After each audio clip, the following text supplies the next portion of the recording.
భక్షీచ శాఖానిలయం ప్రవిష్టః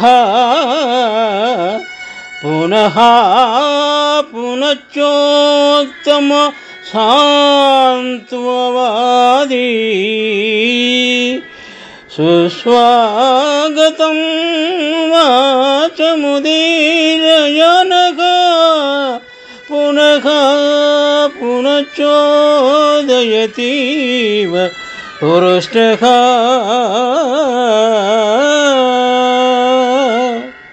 శ్రీమద్ రామాయణం సుందరకాండము నుండి త్రిజట వృత్తాంతమును గురించి తెలిపిన ఈ శ్లోకము.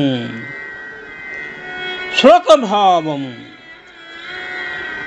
ఒక పక్షి కొమ్మపై ఉన్న గూటిలో కూర్చుండి మాటి మాటికి ఊరడింపు మాటలు పలుకుచు చాలా ఉత్సాహముతో కూడినదై స్వాగత వచనములు పలుకుచు రాముడున్నాడు, రాముడు రానున్నాడు అని సీతకు చెప్పునట్లున్నది.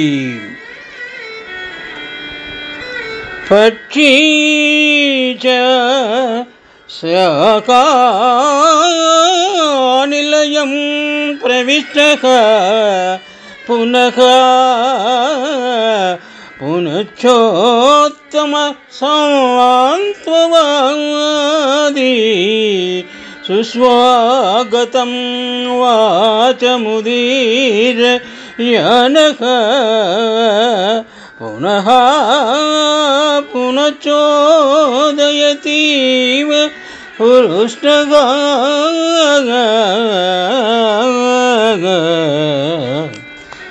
శ్రీమద్ రామాయణం సుందరకాండములోని నుండి ఈ శ్లోకము గ్రహింపబడినది.